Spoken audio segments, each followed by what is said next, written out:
Hallelujah. Good morning. ಮತ್ತೊಂದು ಶ್ರೇಷ್ಠವಾದ ಸಮಯದಲ್ಲಿ ಯೇಸುವಿನ ಮಾತುಗಳನ್ನು ಧ್ಯಾನಿಸೋಣ ಬನ್ನಿರಿ. ನಿದ್ದೆಯಿಂದ ಎದ್ದಿದ್ದೀರಾ? ಒಬ್ಬರೇ ವೀಕ್ಷಿಸುತ್ತಾ ಇದ್ದೀರಾ, ಇಲ್ಲವೇ ಕುಟುಂಬವಾಗಿ ವೀಕ್ಷಿಸ್ತಾ ಇದ್ದೀರಾ?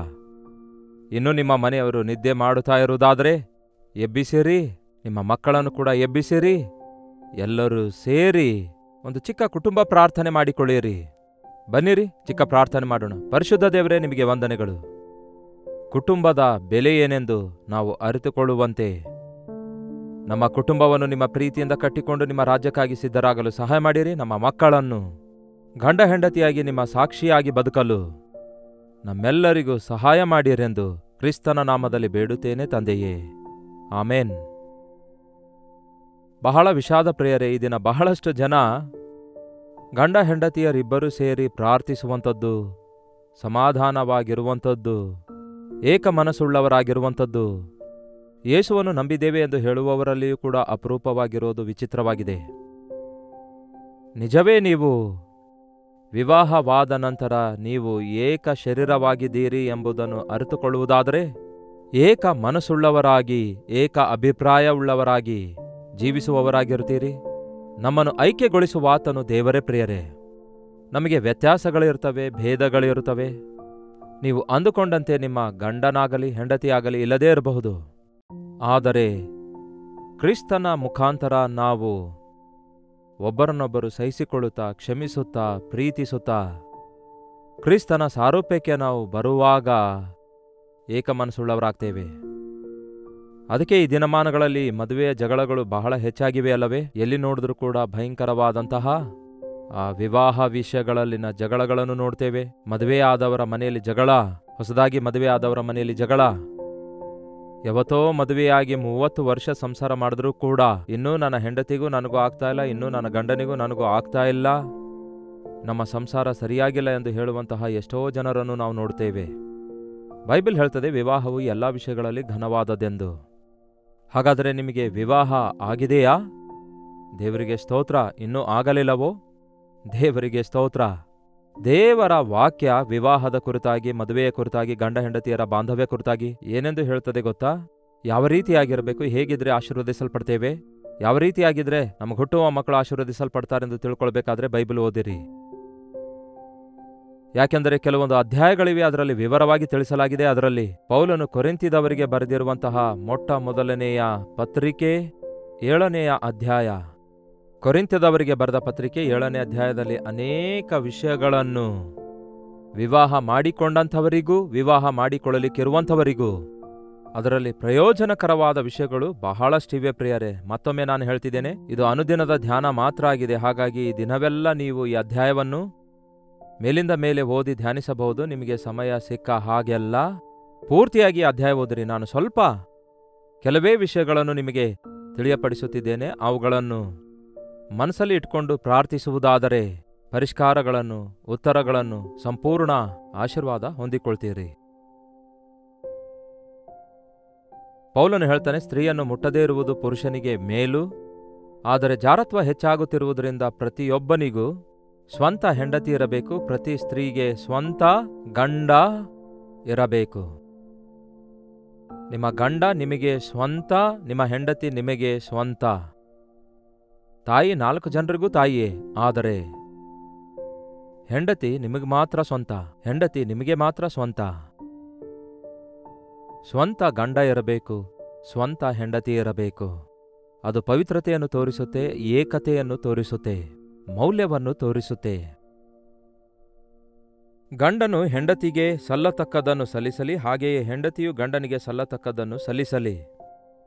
ವಿವಾಹ ಮಾಡಿಕೊಂಡ ನಂತರ ಹೆಂಡತಿಯಾಗಿ ಮನೆ ಶುಭ್ರವಾಗಿಟ್ಕೊಳ್ಳುವ ಜವಾಬ್ದಾರಿ ನಿಮ್ಮದೇ ಅಲ್ಲವ ಸಹೋದರಿ? ಆಹಾರ ಸಿದ್ಧ ಮಾಡುವಂಥದ್ದಾಗಲಿ, ಗಂಡನಿಗೆ ಕೈಲಾದ ಸಹಾಯ ಮಾಡುವಂಥದ್ದಾಗಲಿ, ಮಕ್ಕಳನ್ನು ಸಾಕುವಂಥದ್ದಾಗಲಿ, ಇಂತಹ ಪ್ರಾಮುಖ್ಯವಾದ ಜವಾಬ್ದಾರಿಕೆಗಳು ನಿಮಗಿವೆ. ಹಾಗೆಯೇ ಗಂಡನಿಗೂ ಕೂಡ ಜವಾಬ್ದಾರಿಕೆಗಳಿವೆ. ಕುಟುಂಬವನ್ನು ಸಂರಕ್ಷಿಸಿಕೊಳ್ಳಬೇಕು. ಹೆಂಡತಿ ಮಕ್ಕಳನ್ನು ಪೋಷಿಸಲಿಕ್ಕಾಗದವನು ಮದುವೆ ಯಾಕೆ ಮಾಡಿಕೊಳ್ಬೇಕು? ಹೆಂಡತಿ ಮಕ್ಕಳನ್ನು ಪೋಷಿಸುವ ಸ್ಥಾನಕ್ಕೆ ಬರುವವರೆಗೂ ವಿವಾಹಕ್ಕಾಗಿ ಕಾದಿರಬೇಕು. ತಂದೆ ತಾಯಿಗಳ ಮೇಲೆ, ಅಂದರೆ ನಿಮ್ಮ ತಂದೆ ತಾಯಿಗಳ ಮೇಲೆ ಆಗಲಿ, ಆಕೆಯ ತಂದೆ ತಾಯಿಗಳ ಮೇಲೆ ಆಗಲಿ ನೀವು ಆಧಾರಗೊಂಡಿರಬಾರದು. ಒಬ್ಬನು ತನ್ನ ಮನೆಯವರನ್ನೇ ಸಂರಕ್ಷಿಸಿಕೊಳ್ಳದಿದ್ದರೆ ಅವನು ಅವಿಶ್ವಾಸಿಗಿಂತಲೂ ಹೀನವಾಗಿದ್ದಾನೆ ಎಂದು ಬೈಬಲ್ ಹೇಳುತ್ತೆ. ಗಂಡನಾಗಿ ವಿವಾಹ ಮಾಡಿಕೊಂಡ ಪುರುಷನು ತನ್ನ ಹೆಂಡತಿ ಮಕ್ಕಳನ್ನು ಅವರ ಅವಶ್ಯಕತೆಯನ್ನು ತೀರಿಸಬೇಕು, ಕಷ್ಟಪಟ್ಟು ಕೆಲಸ ಮಾಡಬೇಕು, ಅವರಿಗೆ ಆಹಾರ ಸಿದ್ಧ ಮಾಡಿಕೊಡಬೇಕು, ಅವರ ಅವಶ್ಯಕತೆ ತೀರಿಸಬೇಕು. ನಿನ್ನ ತವರು ಮನೆಗೆ ಹೋಗಿ ಬೇಕಾದದ್ದನ್ನು ತನ್ಕೋ ಎಂಬ ಮಾತು ಈ ದಿನಗಳಲ್ಲಿ ನಾವು ಹೆಚ್ಚಾಗಿ ಕೇಳ್ತೇವಲ್ಲವೇ? ವಿವಾಹವಾದ ನಂತರ ನಿಮ್ಮ ಮನೆಗೆ ಬಂದ ಹೆಂಡತಿ ನಿಮಗೆ ಸ್ವಂತ, ಆಕೆ ನಿಮ್ಮ ಸ್ವಂತ ಹೆಂಡತಿ, ಆಕೆಯ ಪ್ರತಿ ಅವಶ್ಯಕತೆ ನೀವೇ ತೀರಿಸಬೇಕು. ಹಾಗೆಯೇ ಹೆಂಡತಿಯಾಗಿ ನಿಮ್ಮ ಜವಾಬ್ದಾರಿಕೆ ನೀವು ನೆರವೇರಿಸಿರಿ, ಗಂಡನಾಗಿ ನಿಮ್ಮ ಜವಾಬ್ದಾರಿಕೆ ನೀವು ನೆರವೇರಿಸಿರಿ. ಇಬ್ಬರೂ ಸೇರಿ ಏಕ ಮನಸ್ಸಿನಿಂದ ನಿರ್ಣಯಗಳನ್ನು ತೆಗೆದುಕೊಳ್ಳಿರಿ, ಮನೆಯಲ್ಲಿ ಸಮಾಧಾನವಿರುತ್ತೆ. ಅಷ್ಟೇ ಅಲ್ಲ, ಬೈಬಲ್ ಹೇಳ್ತದೆ, ಒಂದು ಸಾರಿ ಹೆಂಡತಿ ವಿವಾಹ ಮಾಡಿಕೊಂಡ ನಂತರ ಹೆಂಡತಿ ಗಂಡನನ್ನು ಬಿಟ್ಟು ಹೋಗಬಾರದು. ಹಾಗೆಯೇ ಗಂಡನು ಕೂಡ ಹೆಂಡತಿಯನ್ನು ಬಿಟ್ಟು ಹೋಗಬಾರದು. ಮದುವೆ ಮಾಡಿಕೊಂಡು ನಾನು ಅಮೆರಿಕಕ್ಕೆ ಹೋಗ್ತೇನೆ, ಮದುವೆ ಮಾಡಿಕೊಂಡು ದುಬೈಗೆ ಹೋಗ್ತೇನೆ ಎಂದು ಹೇಳುವಂಥವ್ರು ಸ್ವಲ್ಪ ತಾಳ್ಕೊಳ್ರಿ. ಇಬ್ಬರು ಒಟ್ಟಿಗೇ ಹೋಗ್ರಿ.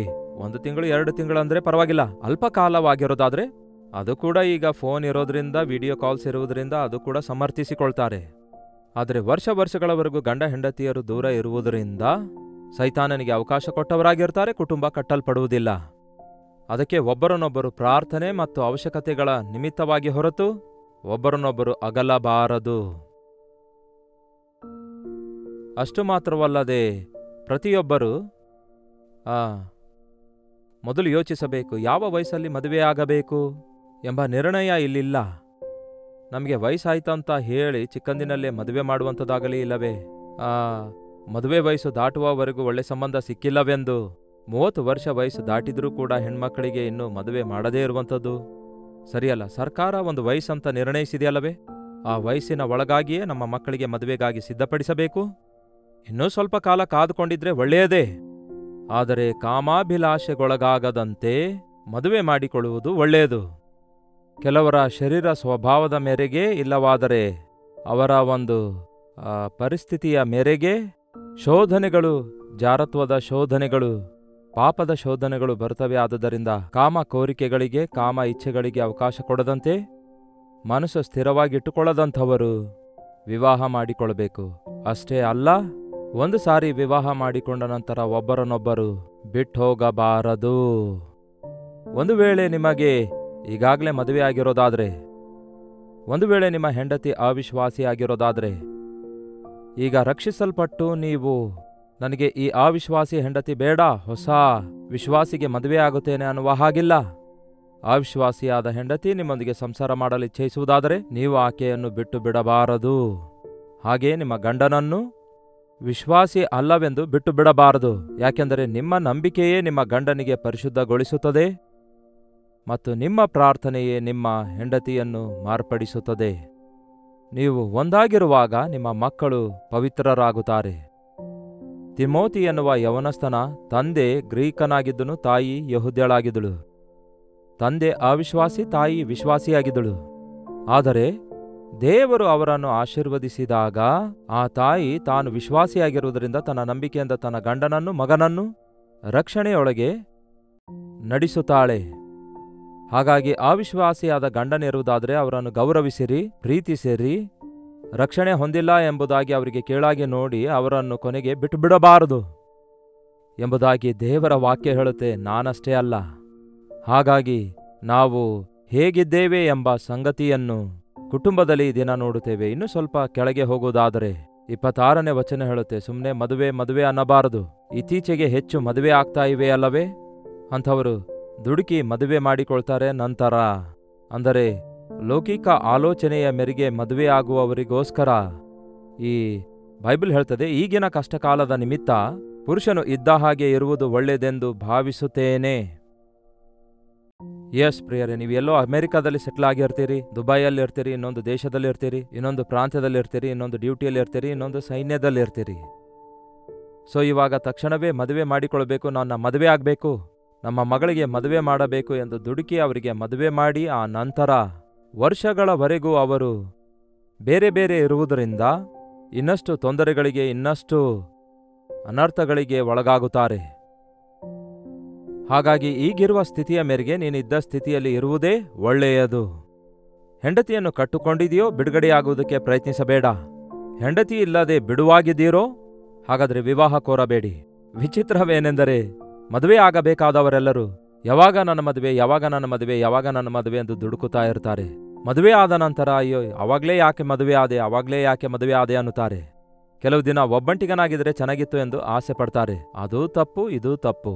ಮದುವೆ ಆದ್ಮೇಲೆ ಹೆಂಡತಿಯನ್ನು ಕಟ್ಟುಕೊಂಡಿದ್ದೀರೋ ಹಾಗಾದ್ರೆ ಬೇರೆ ಆಗ್ಬಾರ್ದು. ಮದುವೆ ಆಗಲಿಲ್ಲವೋ ಸುಮ್ಮನೆ ಮದುವೆಗೋಸ್ಕರ ತೊಂದರೆ ಪಡಬಾರದು. ಹೌದಲ್ಲವೇ?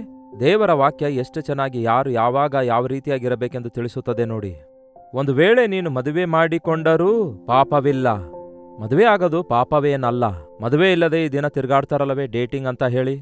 ಅಂದ್ರೆ ಬಹಳಷ್ಟು ಜನ ನಮ್ಮಿಷ್ಟ, ನಾವು ಒಬ್ಬರನ್ನೊಬ್ಬರು ಇಷ್ಟಪಡ್ತಿದ್ದೇವೆಂದು, ಲವ್ ಮಾಡ್ತಿದ್ದೇವೆಂದು ಹೇಳಿ ಮದುವೆ ಆಗದೆ, ವಿವಾಹವಿಲ್ಲದೆ, ಹಿರಿಯರ ಅನುಮತಿ ಇಲ್ಲದೆ, ದೇವರ ಆಶೀರ್ವಾದವಿಲ್ಲದೆ, ಒಂದು ಒಡಂಬಡಿಕೆ ಇಲ್ಲದೆ ಇಷ್ಟ ಬಂದಂತೆ ತಿರುಗಾಡುವಂಥದ್ದು ಅದು ಭಯಂಕರವಾದ ಪಾಪ ಆಗಿದೆ. ಅದಕ್ಕೆ ಜಾರತ್ವ ಅನ್ನಲಾಗುತ್ತದೆ. ಮದುವೆ ಆದ ನಂತರ ಯಾವುದೇ ಜಾತಿ, ಮತ, ಕುಲಕ್ಕೆ ಅದು ಸಂಬಂಧಪಟ್ಟದ್ದಾಗಿರೋದಿಲ್ಲ. ಇಬ್ಬರ ಮನಸ್ಸು ಒಂದಾಗಿ ಅವರು ಮದುವೆ ವಯಸ್ಸಿಗೆ ಬಂದಿರುವುದಾದರೆ ಕಾನೂನು ಕೂಡ ಒಪ್ಪಿಕೊಳ್ಳುತ್ತೆ. ಆದರೆ ನೀವು ಅವಿಶ್ವಾಸಿಯೊಂದಿಗೆ ಇಜ್ಜುಡರಾಗುವುದಾದರೆ ಕಷ್ಟದ ಪಾಲಾಗ್ತೀರಿ. ವಿವಾಹ ಆದ ನಂತರ ನಿಮ್ಮ ಪರಿಸ್ಥಿತಿ ಕುರಿತು ಆಲೋಚಿಸಿಕೊಂಡು ಮದುವೆ ಮಾಡಿಕೊಳ್ಳಿ. ಈಗ ಚೆನ್ನಾಗಿದೆ ಬಿಡಿ ಅಂದುಕೊಂಡ್ರೆ ಸಾಲೋದಿಲ್ಲ. ಅದಕ್ಕಾಗಿಯೇ ಇಲ್ಲಿ ವಾಕ್ಯ ಹೇಳ್ತದೆ, ನೀವು ಮದುವೆ ಮಾಡಿಕೊಳ್ಳುವುದಾದರೆ ಪಾಪವೇನಿಲ್ಲ. ಕನ್ಯೆಯೂ ಮದುವೆ ಮಾಡಿಕೊಂಡರೂ ಪಾಪವಿಲ್ಲ. ಆದರೆ ಮದುವೆ ಮಾಡಿಕೊಂಡವರಿಗೆ ಶರೀರ ಸಂಬಂಧವಾಗಿ ಕಷ್ಟ ಅನುಭವಿಸಬೇಕಾಗುತ್ತದೆ. ಮದುವೆ ಆದಂದಿನಿಂದ ಕಷ್ಟ ಅನ್ನುವುದಾದರೆ ಹೌದು ಪ್ರಿಯರೇ, ಮೊದಲೇ ಹೇಳ್ತಿದ್ದೇವೆ, ಮದುವೆ ಮಾಡಿಕೊಳ್ಳುವುದಾದರೆ ಕಷ್ಟಗಳಿರುತ್ತವೆ, ಜವಾಬ್ದಾರಿಕೆ ಇರುತ್ತೆ. ನಿಮ್ಮಿಷ್ಟ ಬಂದಂತೆ ಇರುವ ಹಾಗಿಲ್ಲ. ನಿಮ್ಮ ಹೆಂಡತಿಗೆ ಸಂತೋಷ ಪಡಿಸಬೇಕು, ಗಂಡನಿಗೆ ಅಧೀನಳಾಗಿರಬೇಕು, ಮಕ್ಕಳ ಜವಾಬ್ದಾರಿಕೆ ವಹಿಸಬೇಕು. ಮನೆ ಬಾಡಿಗೆ ಹೆಚ್ಚಾಗುತ್ತೆ, ಆದಾಯ ಇರಬೇಕು. ಮನೆ ಬಾಡಿಗೆ ಕಟ್ಟಬೇಕು, ಕರೆಂಟ್ ಬಿಲ್ ಕಟ್ಟಬೇಕು, ಎಲ್ಲ ಅವಶ್ಯಕತೆ ತೀರಿಸಬೇಕು. ನಿಮ್ಮ ತಂದೆ ತಾಯಿಗಳೊಂದಿಗೆ ಒಳ್ಳೆಯವರಾಗಿರೋದು ದೊಡ್ಡ ವಿಷಯವಲ್ಲ. ಅತ್ತೆ ಮಾವ ಅವರೊಂದಿಗೂ ಸಮಾಧಾನದಿಂದಿರಬೇಕು. ನಿಮ್ಮ ಸಂಬಂಧಿಕರೊಂದಿಗಲ್ಲದೆ ಹೆಂಡತಿಯ ಸಂಬಂಧಿಕರೊಂದಿಗೂ ಕೂಡ ನೀವು ಸಮಾಧಾನದಿಂದಿರಬೇಕು. ಆ ಕಡೆ ಈ ಕಡೆಯಿಂದ ಬರುವಂತಹ ಹೋರಾಟಗಳನ್ನೆಲ್ಲ ಎದುರಿಸಿ ತಾಳಿಕೊಳ್ಳುವ ತಾಳ್ಮೆ ನಿಮಗಿರಬೇಕು. ಮದುವೆ ಆದ ಮೇಲೆ ಗರ್ಭಿಣಿಯಾಗುತ್ತೀರಿ. ಗರ್ಭ ಧರಿಸಿದಾಗ ಕಷ್ಟ ಇರುತ್ತೆ. ಗರ್ಭ ಹೊರಬೇಕು, ಪ್ರಸವ ವೇದನೆ ಪಡಬೇಕು, ಮಕ್ಕಳನ್ನು ಬೆಳೆಸಬೇಕು. ಅಯ್ಯೋ ಈ ರೀತಿ ಭಯಪಡಿಸಬೇಡಿ, ನನಗೆ ಮದುವೆ ಬೇಡ ಅನ್ನುತ್ತೀರಾ? ಹಾಗಂತ ಯಾರಾದರೂ ಬಿಟ್ಟುಬಿಡ್ತಾ ಇದ್ದಾರೋ? ಈ ಕಷ್ಟಗಳಲ್ಲಿ, ಈ ಶ್ರಮೆಗಳಲ್ಲಿ ಎಷ್ಟು ಆನಂದವಿದೆ ಎಂದು ಆ ದಂಪತಿಗಳಿಗೆ ಕೇಳಿದ್ರೆ ಹೇಳ್ತಾರೆ, ತಂದೆ ತಾಯಿಗಳಿಗೆ ಕೇಳಿದ್ರೆ ಹೇಳ್ತಾರೆ. ಒಂದು ಕುಟುಂಬದಲ್ಲಿ ಮಕ್ಕಳನ್ನು ಹೊಂದಿಕೊಂಡಿರುವ ತಂದೆ ತಾಯಿಗಳಿಗಿರುವ ತೃಪ್ತಿ ಕೋಟ್ಯಾಂತರ ರೂಪಾಯಿ ಸಂಪಾದಿಸುವುದರಲ್ಲಿಯೂ ಕೂಡ ಇರಲ್ಲ ಪ್ರಿಯರೇ. ಕೋಟ್ಯಾಧೀಶ್ವರರಿಗೂ ಕೂಡ ಮಕ್ಕಳಿಲ್ಲದಿರುವಾಗ ಅವರಿಗೆ ಕೊರತೆ ಅನ್ನೋದು ಇದ್ದೇ ಇರುತ್ತೆ. ಒಂದು ಹೊತ್ತು ಕೂಳಿಲ್ಲದವನು ಕೂಡ ಚಿಕ್ಕ ಮಗು ಇರುವುದಾದ್ರೆ ಎಷ್ಟೋ ಆನಂದದಿಂದ ಇರುವಂಥವನಾಗಿರುತ್ತಾನೆ. ಮಗುವಿಗಾಗಿ ಎಷ್ಟೋ ತ್ಯಾಗ ಮಾಡುತ್ತಾನೆ. ಗರ್ಭಫಲವು ಯೆಹೋವನು ಕೊಡುವ ಬಹುಮಾನ, ಪುತ್ರ ಸಂತಾನವು ಆತನ ಸ್ವಾಸ್ಥ್ಯವಾಗಿದೆ. ನೀವು ಕಷ್ಟಪಟ್ಟು ನಿಮ್ಮ ಮಕ್ಕಳನ್ನು ದೇವರ ಭಯಭಕ್ತಿಯಲ್ಲಿ ಬೆಳೆಸುವಾಗ ನಿಮ್ಮ ವೃದ್ಧಾಪ್ಯದಲ್ಲಿ ನೀವು ಸುಖಪಡುತ್ತೀರಿ. ಯಾಕೆಂದರೆ ನಿಮ್ಮ ಮಕ್ಕಳು ನಿಮ್ಮನ್ನು ಪ್ರೀತಿಸುತ್ತಾರೆ, ನಿಮ್ಮನ್ನು ಆದರಿಸುತ್ತಾರೆ. ನೀವು ಪೋಷಿಸಿ ಬೆಳೆಸಿರುವಂತಹ ಮಕ್ಕಳು ನಿಮಗೆ ಧನನಿಧಿಗಳಾಗಿ ಮಾರ್ಪಡ್ತಾರೆ. ಒಬ್ಬ ವ್ಯಕ್ತಿಗೆ ಬಹಳಷ್ಟು ಸಂಬಳ ಬರ್ತಾ ಇತ್ತು. ನಿನ್ನ ಸಂಬಳವೆಲ್ಲ ಏನ್ ಮಾಡ್ತಾ ಇದೀಯಪ್ಪ, ಎಲ್ಲಿ ಖರ್ಚು ಮಾಡ್ತಾ ಇದ್ದೀ ಎಂದು ಅವನಿಗೆ ಕೇಳಿದ್ರೆ ಆಗ ಅವನು ಹೇಳ್ತಾನಂತೆ, ಸ್ವಲ್ಪ ನಾನು ಸಾಲವನ್ನು ತೀರಿಸಿಕೊಳ್ತಾ ಇದ್ದೇನೆ, ಇನ್ನೂ ಸ್ವಲ್ಪ ಬಂಡವಾಳ ಹಾಕ್ತಿದ್ದೇನೆ ಅಂದನಂತೆ. ಅದೇನು ನಿನಗೆ ಸಾಲವೇನು ಇಲ್ವಲ್ಲ, ಸಾಲ ತೀರಿಸೋದೇನು, ಮತ್ತೆ ಬಂಡವಾಳ ಏನು, ನೀನು ಎಲ್ಲಿಯೂ ವ್ಯಾಪಾರ ಮಾಡ್ತಾ ಇಲ್ವಲ್ಲ ಎಂದು ಕೇಳಿದ್ರೆ ಆಗ ಅವನು ಹೇಳ್ತಾನಂತೆ, ನಾನು ನನ್ನ ಸಂಪಾದನೆಯಲ್ಲಿ ಸ್ವಲ್ಪ ಭಾಗವನ್ನು ನನಗೆ ಇಲ್ಲಿಯವರೆಗೂ ಇಷ್ಟೊಂದು ಸಾಕಿ ಸಲಹಿ ದೊಡ್ಡವನನ್ನಾಗಿ ಮಾಡಿರುವ ತಂದೆ ತಾಯಿಗಳಿಗೆ ಋಣಸ್ಥನಾಗಿರೋದ್ರಿಂದ ಅವರ ವೃದ್ಧಾಪ್ಯದಲ್ಲಿ ಅವರಿಗೆ ಸಹಾಯ ಮಾಡಬೇಕನ್ನುತ್ತಿದ್ದೇನೆ. ಮತ್ತೆ ಈ ಬಂಡವಾಳ ಎದಕ್ಕೆ? ನನಗೆ ದೇವರು ಕೊಟ್ಟಿರುವ ಮಕ್ಕಳನ್ನು ಕಷ್ಟಪಟ್ಟು ಬೆಳೆಸಿ ಅವರನ್ನು ಚೆನ್ನಾಗಿ ಓದಿಸಿ ಅವರ ಅವಶ್ಯಕತೆಯೆಲ್ಲ ತೀರಿಸಿ ಪ್ರೀತಿಯಿಂದ ಬೆಳೆಸುತ್ತಿದ್ದೇನೆ. ಆ ನನ್ನ ಮಕ್ಕಳು ಬೆಳೆದು ದೊಡ್ಡವರಾದ ಮೇಲೆ ಅವರೇ ನನ್ನ ಬಂಡವಾಳ ಆಗಿರ್ತಾರೆ. ನನ್ನ ವೃದ್ಧಾಪ್ಯದಲ್ಲಿ ನನ್ನ ಅವಶ್ಯಕತೆಯಲ್ಲಿ ನನ್ನ ಜೊತೆ ಇರುತ್ತಾರೆ. ವಾಕ್ಯ ಹೇಳುತ್ತೆ, ಯೌವನ ಕಾಲದಲ್ಲಿ ಹುಟ್ಟಿರುವ ಮಕ್ಕಳು ಯುದ್ಧವೀರನ ಕೈಯಲ್ಲಿರುವ ಬಾಣದಂತಿದ್ದಾರೆ ಎಂದು ವಾಕ್ಯ ಹೇಳಲಾಗಿದೆ.